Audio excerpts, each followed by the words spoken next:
Welcome to Sit Back and Teach. Today we'll be covering seasons. If you'd like to download the scaffolded notes that go with this video, click the link in the description. This is actually a topic that a lot of adults have misunderstandings about. So as we go through this video, I hope you'll be able to easily explain the reason for seasons. The main topics that we'll learn about today are the basics of Earth geography, Earth's axis, direct and indirect light, and seasons, equinoxes, and solstices. Let's start with basic Earth geography.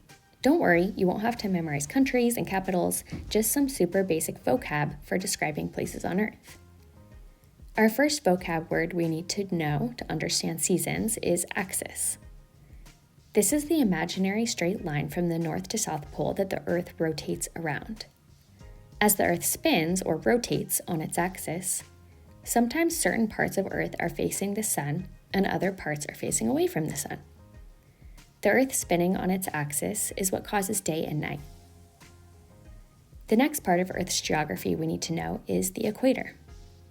The equator is the imaginary circle around the world from east to west, equally distant from the North and South Pole. Next is longitude and latitude. These are the imaginary lines used to say where a place is on Earth. Longitude lines are up and down, and latitude lines are side to side. If you're looking at a globe or a world map, you often see these up and down and side to side lines in a grid pattern on Earth. Longitude and latitude lines are cool because you can use them to pinpoint any spot on Earth. For example, backpackers often use longitude and latitude lines to pinpoint locations because there are no street signs to locate places that are inaccessible by car.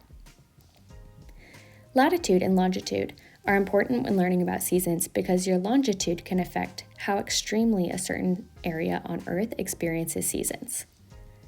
Longitudes closer to a pole will have much more extreme differences in daylight in winter and summer than longitudes closer to the equator. Now let's put these vocab words to an image. Here we have Earth, and I'm drawing the North Pole and the South Pole. That is the axis that the Earth rotates around. I drew the axis at a bit of a tilt, which will be important later. Here's the equator, which divides the Earth in half from north to south. And we actually have one more vocab word here, which is hemisphere. A hemisphere is half of Earth. So above the equator is called the northern hemisphere, and below the equator is called the southern hemisphere. So now that we know what to call the major parts of Earth, the next important topic to learn about seasons is a little bit more detail about Earth's axis. The cause of seasons is the tilt of Earth's axis. Remember how I drew it a little tilted on the previous panel? The Earth is tilted on its axis by 23.5 degrees. And when I talk about degrees here, I mean like when you measure an angle in math class, not how hot it is. Because of this tilt, different parts of Earth get different amounts of direct sunlight as the Earth travels around the sun. So now let's visualize it by drawing it. So in a year, the Earth travels all the way around the sun once. That's what a year is. So this diagram shows that the Earth's axis is always pointing the same way. In this drawing, the North Pole is always tilted towards the upper right corner. So as it revolves around the sun, some parts of the Earth are more tilted towards the sun and others are pointed away from the sun. By the way, this is a 2D drawing, so it's a little bit hard to visualize. If it was a 3D drawing, I could show you that when the Earth is above the sun, we should really think of it as being behind the sun in this drawing. And the Earth that looks like it's below the sun in the diagram, it should really be sort of up in front of the sun, popping out of the screen. But unfortunately, I'm not a fancy drawer, so we're gonna have to keep it simple. The reason that the tilt of the Earth's axis is so important is because it causes some of the Earth to get direct sunlight and other parts of the Earth to get indirect sunlight, depending on the position of the Earth in relation to the sun. Direct sunlight is when the sun's light hits an area straight on at a 90-degree angle. So more of the sun's energy is concentrated in a smaller area. Indirect light is when the sun's light hits an area at more of an angle, so the sun's energy is spread out over a larger area. A good way to visualize this concept is to imagine you have a flashlight that you are shining towards a wall. You can shine the flashlight directly at the wall, or you can shine it towards the wall at more of an angle. In the drawing here, you can see that when you shine the flashlight directly at the wall, the light takes up a smaller amount of space on the wall. It's the same amount of light coming from the flashlight, but it's over a smaller space. When you shine the flashlight at an angle, it's the same amount of light coming from the flashlight, but it's spread out over a larger space on the wall. And I bet you, if you shined those flashlights for a long time, the wall with direct light would be a little bit warmer than the wall with indirect light. So how does this flashlight example apply to Earth and its seasons? Take a look at this diagram here. The sun's light travels in straight lines from the sun to the Earth. So which part of the Earth is receiving direct sunlight in this diagram? It's the arrow that's coming in at the straightest angle, which happens to hit the Earth in the southern hemisphere. So the southern hemisphere is receiving the most direct light in this example. Okay, so now we have all the ingredients for understanding seasons. So let's put it all together by talking about seasons, equinoxes, and solstices. Solstices are the 2 days per year that are either the longest or the shortest day of the year. But wait, all days are 24 hours, right? So what do I mean by the longest day of the year? It's the day where there's the most sunlight. The sun rises really early and it sets really late. Equinoxes are the opposite of solstices.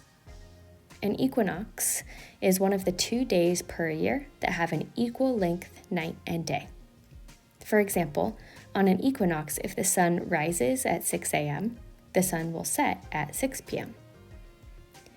So now I'm drawing a similar diagram to what we drew above. Here's the sun and the Earth revolving around it in a year.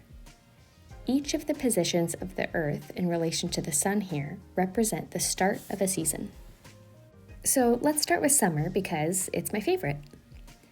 When the Earth is in this position in relation to the sun, it's the first day of summer. The first day of summer is the summer solstice, and it's the longest day of the year. This is usually around June 21st. So imagine you just got out of school for the summer, it's starting to get hot, you're wearing shorts and sandals, and the sun goes down super late.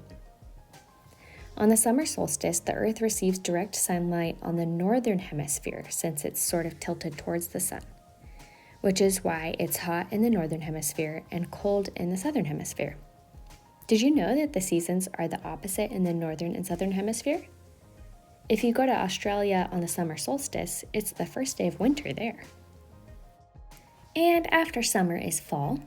Remember in our diagram, imagine the Earth is deeper into the screen in this position, and it's sort of behind the sun.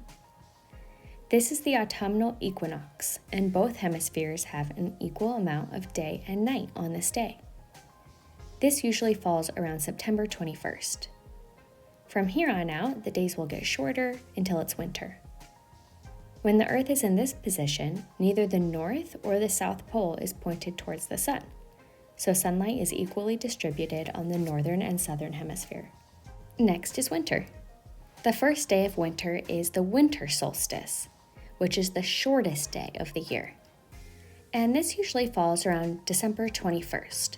So imagine you're out of school for winter break, maybe you're Christmas shopping and you're wearing your jacket and scarf, and the sun sets super early on this day. When the Earth is in this position, the North Pole is tilting away from the sun and the South Pole is tilting towards the sun. So it would be cold in the northern hemisphere and hot in the southern hemisphere. The southern hemisphere is the one that gets direct sunlight during this season. And finally, it's spring. Remember in our diagram, imagine the Earth is jumping out from the screen and it's sort of in front of the sun in this position. This is the spring equinox, and both hemispheres have an equal amount of day and night on this day. This usually falls around March 21st. From here on out, the days will get longer until it's summer. When the Earth is in this position, neither the North or the South Pole is pointed towards the sun, so sunlight is equally distributed on the northern and southern hemisphere. Whew, We did it! We learned the reason for the seasons. The Earth's tilted axis causes different parts of Earth to receive direct sunlight or indirect sunlight because of the Earth's position in relation to the sun. When that part of Earth receives lots of direct light, it's warm. When that part of Earth receives only indirect light, it's cold. That's all for now. If you'd like to download the notes that go along with this video, click the link in the description, and I'll see you next time.